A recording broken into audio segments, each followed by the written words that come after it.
Now we are discuss about the image point in the coordinate geometry. That is very important topic. Image point क्या होता है वो एक बार समझ लें, कैसे इसका एप्लीकेशन करेंगे। जैसे मान लो ये लाइन की इक्वेशन है a x plus b y plus c equals to 0 और ये कोई पॉइंट है P x one y one, और अगर हमें इसकी इमेज निकाल ली, मान लो इसकी इमेज है एच कॉमा के, तो ये सिंपल सा फॉर्मूला है, सारे के सारे बच्चे फॉर्मूला याद रखेंगे। H minus x one upon a के minus y one upon b minus two a x one plus b y one plus c upon a square plus b square. Right, सारे के सारे बच्चे ध्यान रखें इमेज पॉइंट का formula. दूसरा एक होता है फुट पॉइंट। फुट पॉइंट का क्या मतलब है, जैसे मान लो लाइन की इक्वेशन है ये a x plus b y plus c equals to 0, मान लो point P x one y one. Foot point का मतलब जहां पे परपेंडिकुलर है ये, मान लो इसके कोऑर्डिनेट मैंने एच के मान लिए फुट पॉइंट के, तो इसका फॉर्मूला ये होता है h minus x one upon a, h minus x one upon a के minus y one upon b minus two, यहाँ से हटा देंगे जो टू था, टू यहाँ से हटा देते हैं। जो मैंने पीछे इमेज पॉइंट का फॉर्मूला बताया वही सेम रहेगा, सिर्फ टू का डिफरेंस है। यहाँ पे कितना था, टू था, और यहाँ पे टू नहीं है, बस इतना सा ध्यान रखें। इमेज पॉइंट और फुट पॉइंट का फॉर्मूला, सारे के सारे बच्चे दोनों के दोनों जो बेसिक फॉर्मूले हैं, ये दोनों के दोनों बेसिक फॉर्मूले तुम लोग ध्यान रखोगे। और जब हम फर्स्ट फेज में, जब चीज़ें तुम लोग 11th में पढ़ते हो तो इनके बाकायदा प्रूफ भी बताते हैं, लेकिन अभी यहाँ प्रूफ जानने की ज़रूरत नहीं है। तुम लोग डायरेक्टली इसको ध्यान रखें कि इमेज पॉइंट का फॉर्मूला ये होएगा और फुट पॉइंट का फॉर्मूला ये होएगा। सारे के सारे बच्चे ध्यान रखें, इनको याद कर लो, क्योंकि इसकी हमें बार बार कोऑर्डिनेट ज्योमेट्री में ज़रूरत पड़ेगी। मैं यहाँ पे कुछ चीज़ें नोट करके लिख रहा हूँ, ये जो बातें लिख रहा हूँ इसको एक बार समझ लें, इनकी हमें क्वेश्चंस में ज़रूरत पड़ेगी। पहली बात, पॉइंट नंबर 1, ये जो बातें लिख रहा हूँ नोट करके इसे लिख लें। पॉइंट नंबर 1 क्या है? पॉइंट नंबर 1 कि अगर हमें किसी पॉइंट की इमेज लेनी है एक्स एक्सिस के रिस्पेक्ट में, अगर हमें किसी पॉइंट की इमेज लेनी है एक्स एक्सिस के रिस्पेक्ट में, तो इसकी इमेज आएगी एक्स कॉमा माइनस वाई। अगर किसी पॉइंट की इमेज लेनी है वाई एक्सिस के रिस्पेक्ट में, अगर हमें किसी पॉइंट की इमेज लेनी है वाई एक्सिस के रिस्पेक्ट में, तो इसकी इमेज आएगी माइनस एक्स कॉमा वाई। अगर हमें किसी पॉइंट की इमेज लेनी है अपोजिट क्वाड्रेंट में, तो इसकी जो इमेज आएगी वो आएगी minus x comma minus y. दूसरी बात ध्यान रखें, ये बड़ी इंपॉर्टेंट बात है, अगर हमें किसी पॉइंट की इमेज लेनी है line y equals to x के रिस्पेक्ट में, तो अगर ये x कॉमा वाई है तो इसकी इमेज कितनी आएगी y कॉमा एक्स। ध्यान रखें, line y equal to x के अबाउट अगर हमें किसी पॉइंट की इमेज निकालनी हो तो कोई फर्क नहीं पड़ेगा, बस x और y कोऑर्डिनेट आपस में इंटरचेंज हो जाएंगे। ध्यान रहे, x और y कोऑर्डिनेट आपस में इंटरचेंज हो जाएंगे, बाकी कोई फर्क नहीं पड़ेगा। राइट, दूसरी बात समझें। दूसरी बात क्या, वो देखें यहाँ पे, ध्यान रखें जो पॉइंट्स हमने लिखा है सिंपल से पॉइंट है, सारे को ध्यान रखते हैं। दूसरी बात, ये हम लोग जो है डिस्कस कर चुके होते हैं, कॉम्प्लेक्स नंबर में थोड़ा सा बता रहा हूँ। कॉम्प्लेक्स नंबर जो है वेक्टर की तरह बिहेव करता है। किसी भी कॉम्प्लेक्स नंबर को, जैसे z equals to x plus iota y है, अगर मैंने बोला इसे कोऑर्डिनेट फॉर्म में लिखो, तो कोऑर्डिनेट फॉर्म में हम लोग ऐसे लिख सकते हैं एक्स कॉमा वाई। अगर मैंने तुमसे बोला कि जो लाइन ये है ए z1 इसका एफ एक्स, मान लो इसका z2, और मान लो ये है सी z3। अगर हमने बोला कि ए बी को ए सी की डायरेक्शन में थीटा एंगल से घुमा दिया, तो रोटेशन का तरीका क्या होता है वो समझ लें। अगर हमें किसी लाइन को घुमाना हो तो किसी भी लाइन के रोटेशन का जो तरीका होता है वो सुन लें, कैसे हम लोग घुमाते हैं। लिखने का तरीका ये है, हमने ए बी को ए सी की डायरेक्शन में रोटेट किया है, तो ऊपर वाला ऊपर और नीचे वाला नीचे, ऊपर वाला ऊपर और नीचे वाला नीचे, फिर इसका मैग्नीट्यूड, फिर इसका मैग्नीट्यूड, और जितने एंगल से घुमा रहे हैं वो, तो यहाँ पे कितना आएगा z3 minus z1 upon z2 minus z1 mod of z3 minus z1 upon z2 minus z1 और e की पावर आयोटा थीटा। ये रोटेशन का तरीका है। और एक चीज ध्यान रखना, किसी भी कॉम्प्लेक्स नंबर को हम 3 फॉर्म में रिप्रेजेंट कर सकते हैं। एक तो होती है वेक्टर फॉर्म, जैसे मान लो इसका वेक्टर है a, इसका वेक्टर है b, तो तुम लोग ए बी वेक्टर कैसे लिखते हो, वेक्टर्स में b माइनस ए, वैसे ही अगर ये कॉम्प्लेक्स नंबर में बात करूं, मान लो इसका एफ एक्स है Z1, इसका एफ एक्स है Z2, तो ध्यान रखना कॉम्प्लेक्स नंबर में अगर हमें ए बी लिखना हो तो मेरे बच्चे फिर हम ऐसे लिखते हैं Z2 माइनस Z1। कहने का मतलब यह है कि कॉम्प्लेक्स नंबर को हम तीन फॉर्म में रिप्रेजेंट कर सकते हैं। एक तो होती है कार्टेशियन फॉर्म, कार्टेशियन बोले तो कोऑर्डिनेट फॉर्म, दूसरी होती है वेक्टर फॉर्म और तीसरी होती है ट्रिग्नोमेट्रिक फॉर्म। बात समझ रहे हैं? तो ये बातें तुम लोगों को पता होंगी, नहीं पता तो कोई दिक्कत नहीं है, जितना मैं बता रहा हूँ बस इतना समझ लें, क्योंकि अपन लोगों को अभी इसकी जरूरत पड़ेगी। मैं जो समझाना चाह रहा हूँ समझ रहे हैं?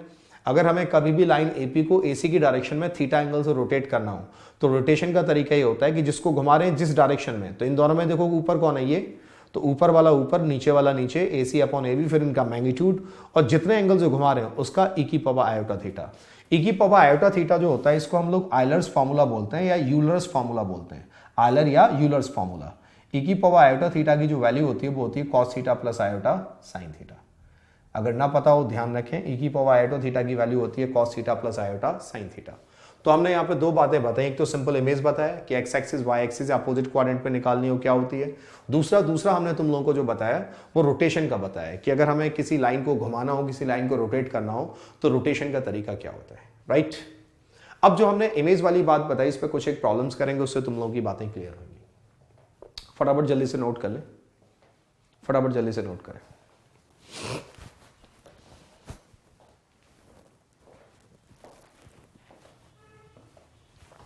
अब देखें आगे, मैं कुछ एक प्रॉब्लम करा देता हूं एक दो, उससे तुम लोगों को चीजें क्लियर हो जाएंगी।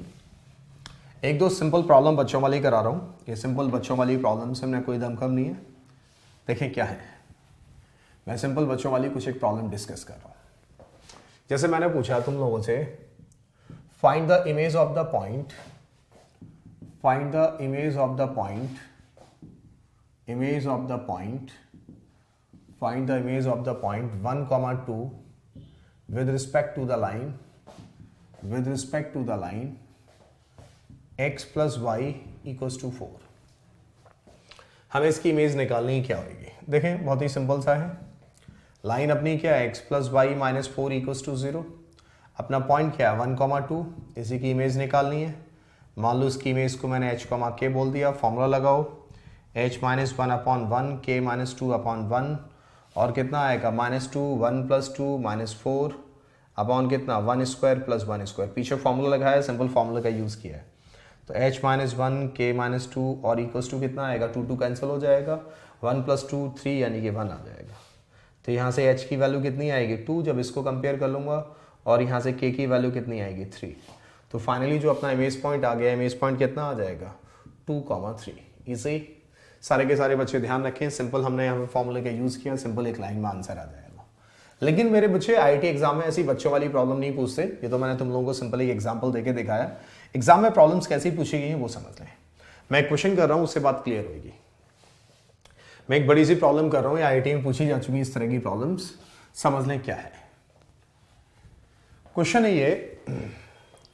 ये है find the coordinate of the point P, find the coordinate of the point P, of the point P, find the coordinate of the point P 4, 1 in the final position, in the final position, find the coordinate of the point P in the final position if the point P follows the, if the point P follows the following transformation,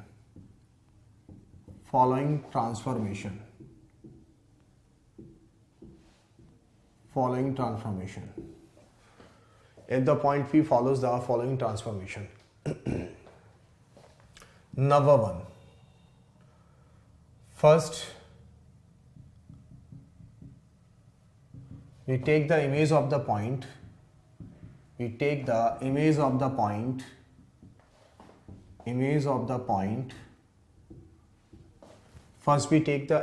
the point P with respect to the line y equals to x, with respect to the line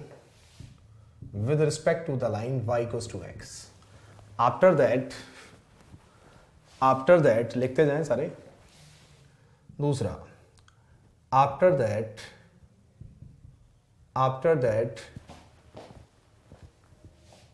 if we transform this point, if we transform this point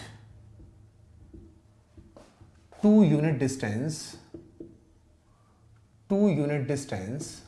after that if we transform this point to unit distance in the positive direction of x-axis, in the positive direction of x-axis, in the positive direction of x-axis. After that if we transform this point to unit distance in the positive direction of x-axis. तीसरा, after that if we rotate this point, after that if we rotate this point of an angle of pi by 4,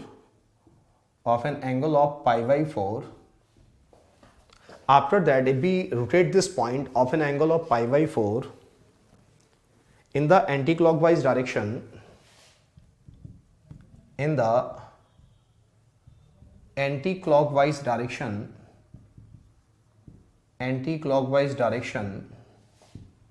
with respect to the origin, right? After that if we rotate this point of an angle of pi by 4 in the anti-clockwise direction with respect to the origin, ये 3 point है जो हमने लिखे।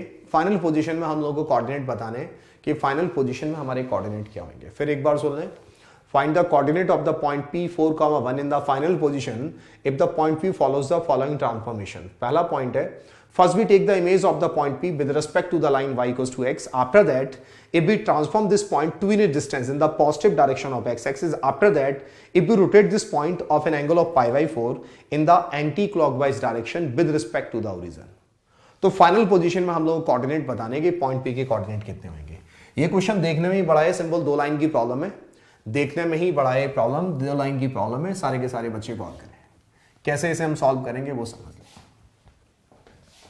हम इसे कैसे solve करेंगे वो एक बार समझे। जैसे जैसे बोलता जा रहे वैसे वैसे करते जाओ, जैसे जैसे क्वेश्चन में मेरे बच्चे चीजें बोल रखी हैं उसको वैसे वैसे फॉलो करो। पॉइंट नंबर 1 सॉल्यूशन देखें। सॉल्यूशन, पहला पॉइंट में क्या बोल रखा है, पहले पॉइंट में बोल रखा है कि line y equals to x के अबाउट क्या लेंगे इसकी इमेज। तो पॉइंट था कितना अपना, पॉइंट था x कोऑर्डिनेट कितना है, पॉइंट है P4,1, राइट। तो जस्ट की इमेज लूंगा तो इसकी इमेज कितनी आ जाएगी, इमेज आ जाएगी 1,4, right. Line y equal to x के अबाउट। दूसरे पॉइंट में क्या बोल रखा है, दूसरे पॉइंट में बोल रखा है कि अगर हम इसे ट्रांसफॉर्म कर दें कितना, 2 यूनिट डिस्टेंस, 1,4 का मतलब समझ गया x कोऑर्डिनेट 1, y कोऑर्डिनेट कितना है 4। तो मान लो इस पॉइंट को मैंने क्या बोल दिया, I1 बोल दिया। तो ये बताओ I1 कितना है तुम लोगों का 1,4। अगर मैंने क्या किया, उसे रोटेट कर दिया कितना डिस्टेंस, 2 यूनिट, यहाँ से यहाँ तक की डिस्टेंस कितनी थी 1, और अगेन इसे 2 यूनिट डिस्टेंस शिफ्ट कर दूँ तो टोटल इस पॉइंट के कोऑर्डिनेट अब कितने हो गए, x कोऑर्डिनेट होएगा 3, y कोऑर्डिनेट तो 4 ही रहेगा, कोई फर्क नहीं पड़ेगा। तीसरे स्टेप पे आ जाए, तीसरे और फाइनल स्टेप पे। तीसरे में बोला है कि ये जो पॉइंट है I2 3,4, अगर हमने इसे घुमा दिया ओरिजिन के रिस्पेक्ट में, अगर हमने इसे ओरिजिन के रिस्पेक्ट में एंटी क्लॉकवाइज रोटेट कर दिया 3,4 को, तो जब मैं इसे रोटेट करूंगा, और वो भी कितने एंगल से रोटेट किया है, हमने π/4 के एंगल से घुमाया है इसे। तो इस केस में पूछ रखा है कि इस केस में इसके कोऑर्डिनेट कितने आएंगे। मान लो मैंने x, y मान लिया। तो अगर हम लाइन, ये जो लाइन OI2 है, अगर इस OI2 को रोटेट कर दें π/4 के एंगल से anti clockwise with respect to the origin, तो इस केस में पूछ रखे हैं, इस केस में अब इसके कोऑर्डिनेट कितने होंगे। बात तो क्लियर है। तो ये क्वेश्चन है, देखें कैसे करेंगे। चूंकि क्वेश्चन में बोल रखा है, यहाँ पे हमने इसको घुमाया है π/4 के एंगल से, पीछे हमने रोटेशन का कॉन्सेप्ट बताया, हमने क्या बोला है, ऊपर वाला ऊपर, नीचे वाला नीचे, OI2, फिर इसका मैग्नीट्यूड OI3/OI2, और फिर इसका क्या, मैग्नीट्यूड e⁻⁴, राइट। ऐसे ही लिखना बताया था। ये बताओ, इसी लाइन को हमने घुमा दिया, इस लाइन को घुमा के यहां बैठा दिया, तो एक बात बताओ, जो लाइन है OI2 और OI3 दोनों का मैग्नीट्यूड तो सेम होएगा, चेंजेस काहे में आएंगे, चेंजेस आएंगे पोजीशन में। तो OI3 और OI2 दोनों का मैग्नीट्यूड सेम होएगा, ये आ जाएगा। OI3 को हम लोग कैसे लिख सकते हैं, कॉम्प्लेक्स नंबर की फॉर्म में x + i/y, और इसको क्या 3 + 4 i।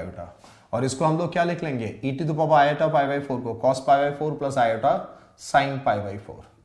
सॉल्व करो, जब हमसे सॉल्व करेंगे तो कितना आ जाएगा, x plus iota by this is equal to 3 plus 4 iota, this is 1 upon root 2 plus iota upon root 2। हमने दोनों का प्रोडक्ट कर लिया, जब इन दोनों का प्रोडक्ट करूंगा तो कितना आ जाएगा, जब हम दोनों का प्रोडक्ट करेंगे तो यहाँ पे इसकी वैल्यू कितनी आ जाएगी, हाँ यहाँ पे वैल्यू आएगी -1 upon root 2 plus 7 by root 2 iota. इनके रियल और इमेजनरी पार्ट को कंपेयर कर लो, जब रियल और इमेजनरी पार्ट को कंपेयर करोगे तो एक्स वाई यानी कि I3 जो फाइनल पॉइंट है उसके कोऑर्डिनेट आ जाएंगे -1 by root 2 7 by root 2, right. Finally answer हमारा ही आएगा। तो यहाँ पे मैंने हल्का सा तुम्हें इमेज के बारे में बताया। दूसरा, अगर मान लो इमेज में रोटेशन भी लगा दिया जाए, अगर इमेज में रोटेशन भी लगा दे तो मेरे बच्चे हमने बताया कैसे हम सॉल्व करेंगे। ये प्रॉब्लम आईआईटी में पूछी जा चुकी है, सिंपल सी प्रॉब्लम है, तरीका तो क्लियर है कैसे आएगा। सिंपल 3 स्टेप में सॉल्व हो जाएगी। पहले में सिंपल इमेज ले ली, दूसरे में 2 यूनिट शिफ्ट कर दिया और तीसरे वाले पार्ट में सिर्फ हमने इसमें यहाँ पर रोटेशन का यूज कर लिया है, राइट। अब जो आगे जो नेक्स्ट टॉपिक डिस्कस करने जा रहा हूं, ये टॉपिक बहुत इंपॉर्टेंट है, ये टॉपिक बहुत इंपॉर्टेंट है। और एक चीज तुम सारे के सारे बच्चे समझ लो, लोगों को कोऑर्डिनेट ज्योमेट्री को राइट करने का तरीका नहीं पता होता कि कोऑर्डिनेट ज्योमेट्री को राइट तरीके से कैसे पढ़ा जाता है। अगर एक बार कोऑर्डिनेट ज्योमेट्री की राइट एनालाइजिंग क्लियर होगी कि चीजों को कैसे करना है, तो कोऑर्डिनेट ज्योमेट्री सबसे हल्का सब्जेक्ट होता है। आईआईटी एग्जाम में सबसे ज्यादा स्कोरिंग जो टॉपिक होते हैं कोऑर्डिनेट ज्योमेट्री और वेक्टर थ्योरी होते हैं।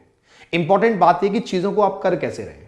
जो मैं तुम लोगों को टॉपिक कराऊंगा, मैं इन टॉपिक्स में आप यूं समझ लीजिए 30 से 40% पोर्शन, 30 से 40% पोर्शन सर्कल, पैराबोला, एलिप्स और हाइपरबोला का वो हम लाइन में ही डिस्कस कर चुके होंगे।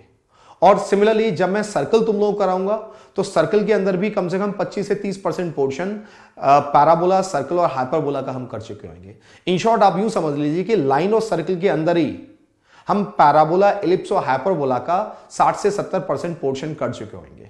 तो जब हम पैराबोला, एलिप्स और हाइपरबोला पे जब आएंगे तो वहां पे करने के लिए एज सच हमारे पास बहुत ज्यादा बचा नहीं होगा। लोग क्या करते हैं, सारे टॉपिक्स को अलग अलग रिस्पेक्ट में पढ़ते हैं। वो स्ट्रेट लाइन को अलग तरीके से पढ़ रहे हैं, सर्कल को फिर अलग पढ़ रहे हैं, पैराबोला, एलिप्स, हाइपरबोला को अलग पढ़ रहे हैं।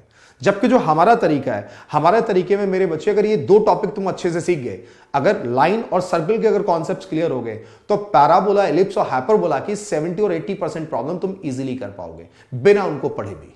क्योंकि उनके जो भी कॉन्सेप्ट्स की, जो मेरे बच्चे जो भी इनके कॉन्सेप्ट्स हैं, उनके जो बेसिक्स हैं, वो बेसिक सारे के सारे हम यहीं पे पैरा, सर्कल और लाइन में, इन्हीं दोनों में करवा चुके होते हैं। अब समझे, आगे मैं बड़ा इंपॉर्टेंट कॉन्सेप्ट डिस्कस कर रहा हूं। और ये जो टॉपिक अभी जो करा रहा हूं, ये जनरलाइज टॉपिक है, मतलब ये मत सोचना कि लाइन में यूज होएगा। मैं इन टॉपिक्स को कहीं भी यूज कर लूंगा।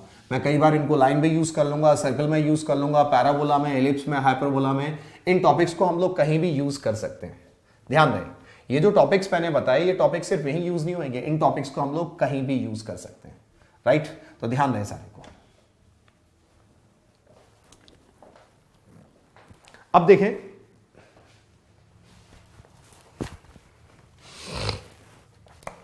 अभी तक जो हमने तुम लोगों को बताया, वो जो तुम लोगों को बताया, हमने किसी पॉइंट की इमेज निकालना बताया।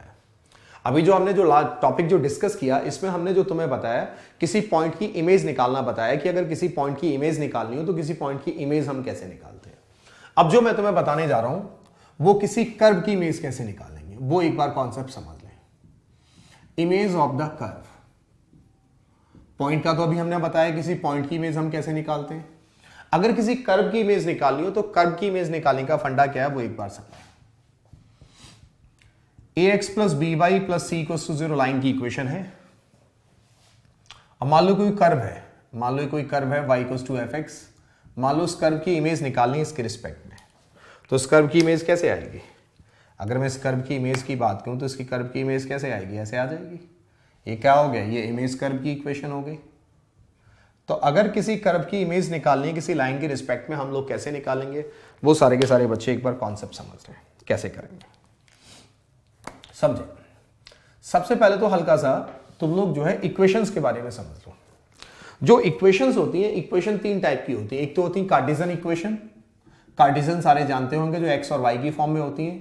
तीसरी होती है पैरामेट्रिक इक्वेशन, जो एक्स वाई और थीटा या यूं कहा जाए एक्स वाई और टी के टर्म्स में होती है। इनको हम लोग बोलते हैं पैरामेट्रिक इक्वेशन। क्या बोलते हैं, पैरामेट्रिक इक्वेशन। ध्यान रखना मैं क्या बोल रहा हूं यहाँ पे, पैरामेट्रिक इक्वेशन। और तीसरी होती है जो आर और थीटा के टर्म्स में दे रखी होती है, इसको हम लोग बोलते हैं पोलर इक्वेशन।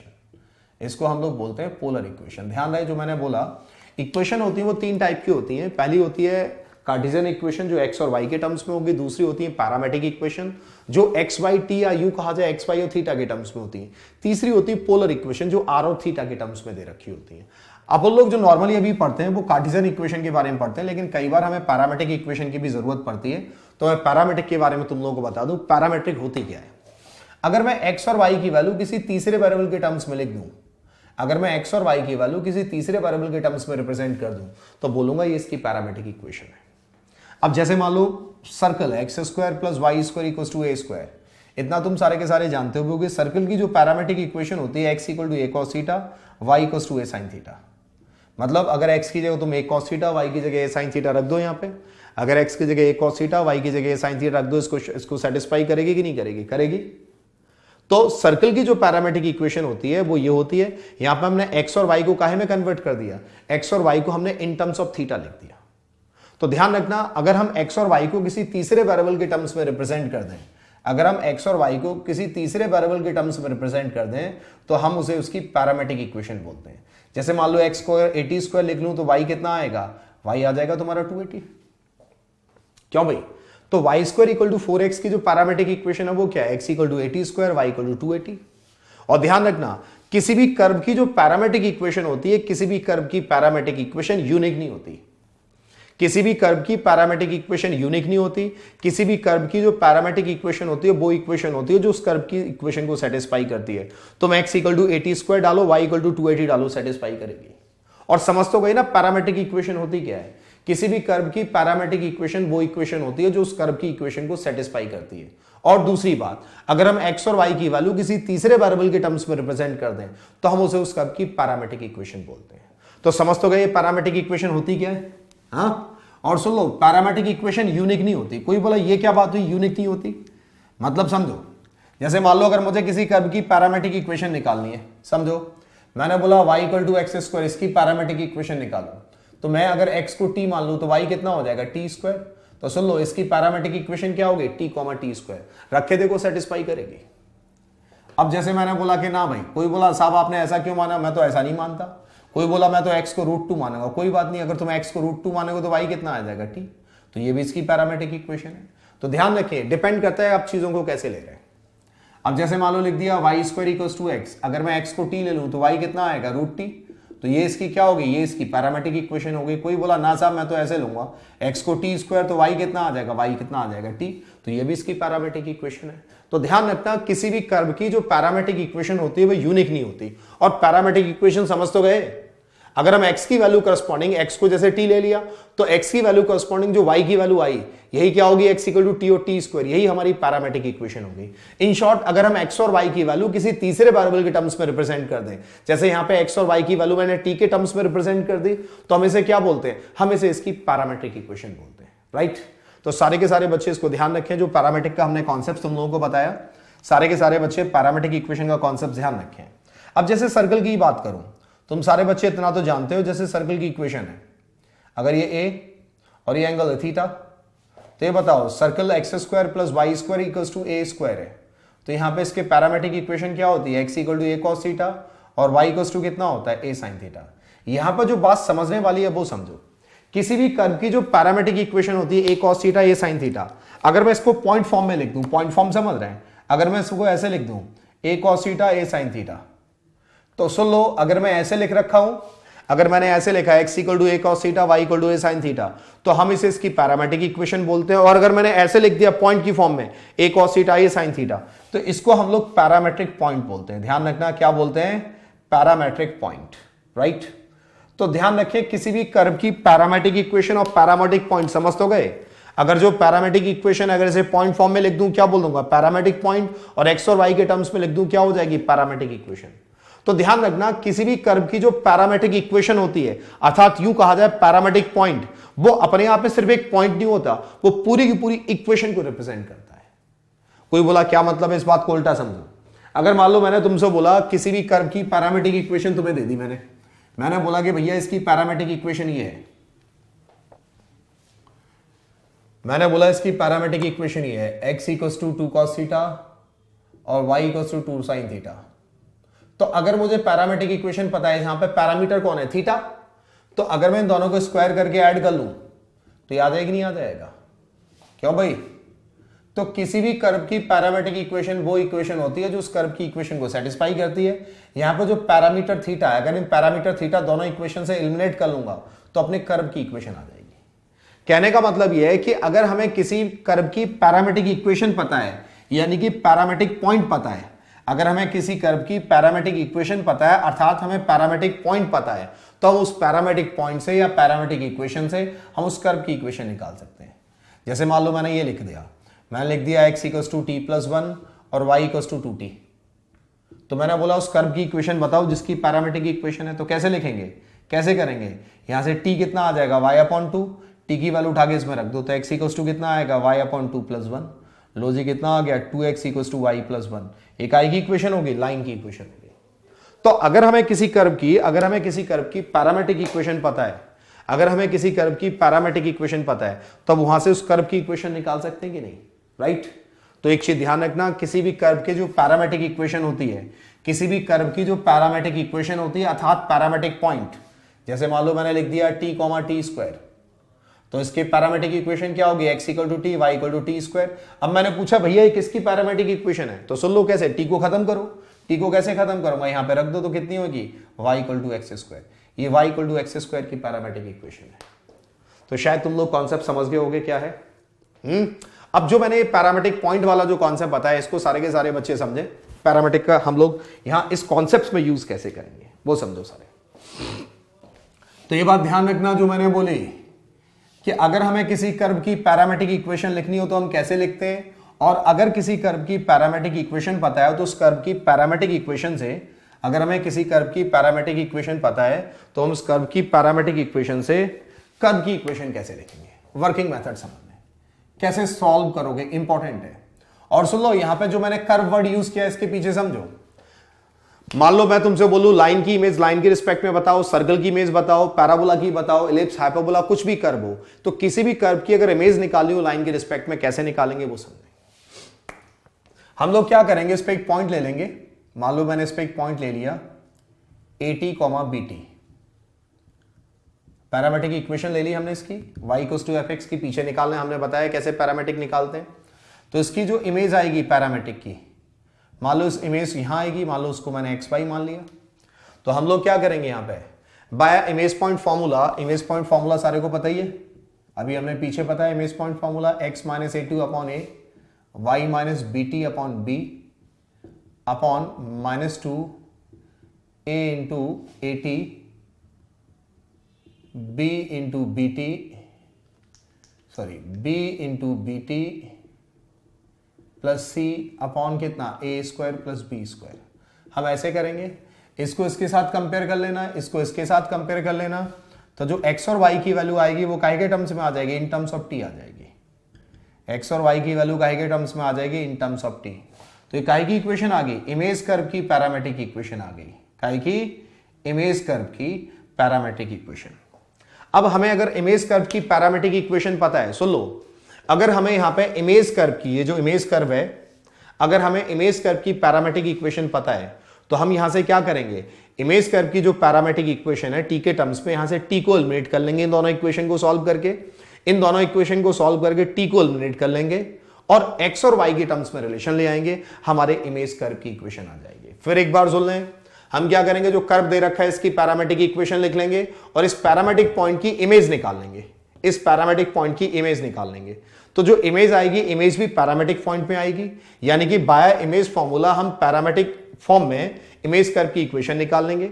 यहां पे पैरामीटर क्या है, टी को खत्म कर लेंगे, वो हम आगे बताएंगे कैसे, ठीक है, और आप लोग इमेज कर्व की इक्वेशन आ जाएगी। समझ आ गई तो बहुत अच्छी बात है, ना समझ में आई तो और ज्यादा अच्छी बात है। अभी मैं एक एग्जांपल दूंगा, 2 एग्जांपल से तुम लोगों को चीजें क्लियर कर दूंगा कि कैसे हम लोग करने वाले हैं, राइट। मैं यहां पे 2 एग्जांपल दे रहा हूं, इससे हम चीजों को क्लियर कर देंगे हम लोग कैसे करने वाले हैं। और ध्यान रखें, ये जो हमने कॉन्सेप्ट बताया, इस कॉन्सेप्ट से हम किसी भी कर्व की, किसी भी curve, line, circle, parabola, ellipse, hyperbola, कुछ भी दे रखा हो, हम किसी भी कर्व की इमेज निकाल सकते हैं with respect to the line. मैं यहां पे 2 एग्जांपल दे रहा हूं, उनसे तुम लोगों को चीजें क्लियर हो जाएंगी। मैं यहां पे एग्जांपल दे रहा हूं 2, उनसे तुम लोगों को चीजें क्लियर हो जाएंगे। लिखे क्वेश्चंस, लिखे। Find the image of the circle, मैंने लिखा find the image of the circle,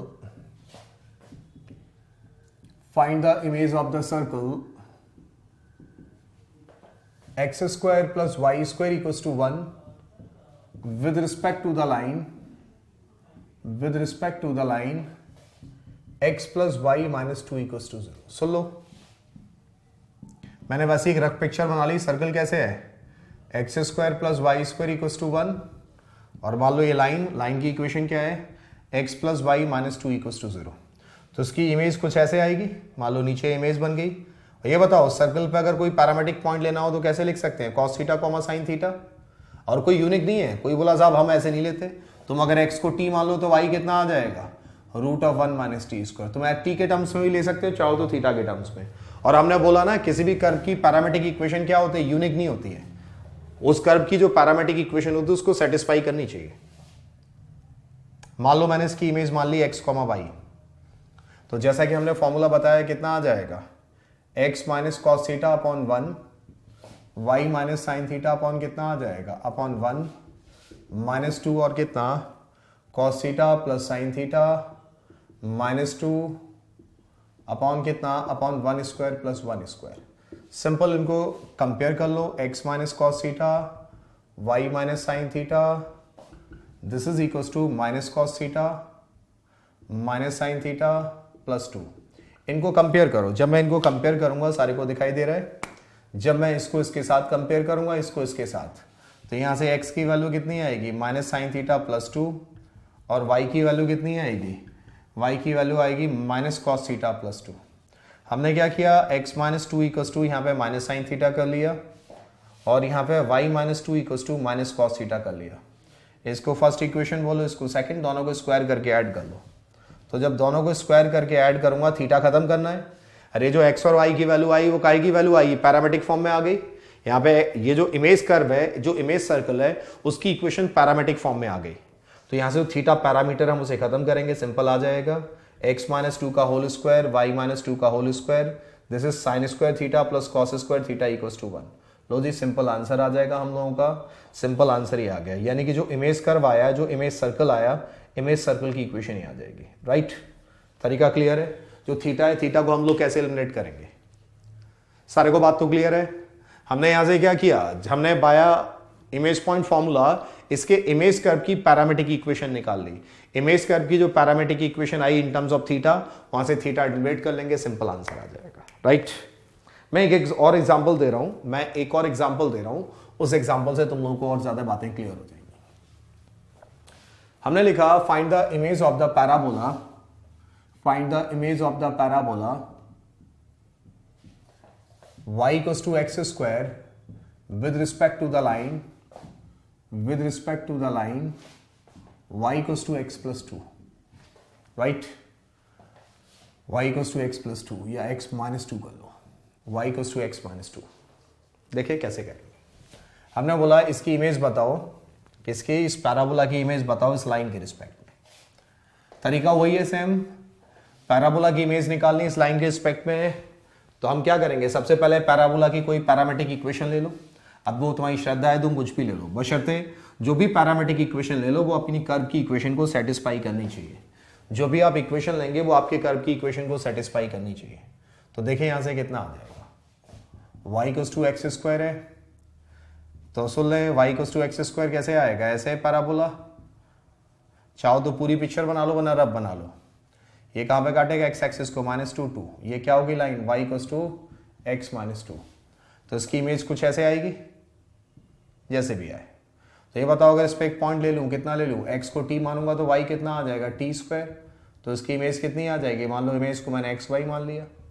तो देखो कैसे आ जाएगी, सिंपल फॉर्मूला लगाओ जो हमने बताया है, सिंपल फॉर्मूला, और लाइन की इक्वेशन प्रॉपर वे में लिख लो। प्रॉपर वे समझ रहे हैं, सुन लो कितना, फॉर्मूला लगाओ, x minus T upon 1 y minus t square upon -1 -2, और कितना हो जाएगा, t minus t square -2 upon 1 + 1। तो x minus T y minus t square upon -1, और यहां से ये कितना हो जाएगा, -t + t स्क्वायर -2। तो जब इसको इसको कंपेयर करूंगा तो x की वैल्यू कितनी आ जाएगी, x की वैल्यू आ जाएगी T square plus T square minus 2। जब मैंने इसको इसको कंपेयर किया और जब इसको इसको कंपेयर करूंगा तो इसकी वैल्यू कितनी आ जाएगी, जब इसको इसको कंपेयर करूंगा तो y की वैल्यू कितनी आ जाएगी, y की वैल्यू आ जाएगी t प्लस 2। अब यहाँ से क्या आ गया, पैरामेट्रिक इक्वेशन आ गई, यहाँ से t को एलिमिनेट करो, t को एलिमिनेट करने के लिए क्या लिख लो, y माइनस 2 और इसकी वैल्यू यहाँ पे उठा के डाल दो, तो x इक्वल्स 2 आ जाएगा y माइनस 2 का होल स्क्वायर माइनस 2। तो बस ये तुम्हारे इमेज पैराबोला की आ गई इक्वेशन, काय की इक्वेशन आ गई, इमेज पैराबोला, राइट। जो पैराबोला की इमेज आएगी, इमेज पैराबोला की इक्वेशन आ गई। तरीका तो क्लियर है। तो बहुत ही सिंपल सा तरीका है जो हमने बताया। और ध्यान रखें जो भी टॉपिक्स जो हम तुम लोगों को करा रहे हैं, ये जो भी हम टॉपिक करा रहे हैं, ये टॉपिक सिर्फ ऐसा नहीं है सिर्फ लाइन में वैलिड होंगे। जो इमेज वाला कॉन्सेप्ट से ये नहीं है सिर्फ लाइन में वैलिड होएगा, सर्कल, पैराबोला, एलिप्स, हाइपरबोला सब जगह वैलिड होएगा, राइट। तो ये जो कॉन्सेप्ट्स हैं जैसा कि हमने तुम्हें बताया, ये जनरलाइज कॉन्सेप्ट तुम लोगों को पता होने चाहिए। और एक चीज ध्यान रखिए, अगर तुम्हें कॉन्सेप्ट प्रॉपर्ली पता है तो इन प्रॉब्लम्स को बहुत आसानी से हम लोग सॉल्व कर पाएंगे। और प्रॉब्लम को हम कैसे भी घुमा दें, चाहे इमेज हम सर्कल की बोल दें, लाइन की बोल दें, पैराबोला, एलिप्स, हाइपरबोला, तुम लोगों को अगर फंडा क्लियर है तो इन प्रॉब्लम्स को बहुत आसानी से कर पाओगे, राइट। अभी हमने थोड़ा सा तुम लोगों को बताया, ये अभी आगे कंटिन्यू है, आगे हम इसे और कैसे करेंगे वो आगे बताएंगे। अगर तुम चाहते हो कि कोऑर्डिनेट ज्योमेट्री हम अच्छे से कर पाएं तो सारे के सारे बच्चे जो हमारा चैनल है, जो हमारा ऐप है, ऐप को एक बार जो है डाउनलोड करें और इसको जो भी है आप एक बार देख लें आपके लिए कौन सा यूजफुल कोर्स है, और अकॉर्डिंगली अपने यूजफुल जो भी तुम्हारे लिए कोर्स हो, अगर आप 11th में, 12th पास आउट हैं, आप जैसे भी हैं, अकॉर्डिंगली अपना कोर्स ज्वाइन कर लें। Thank you.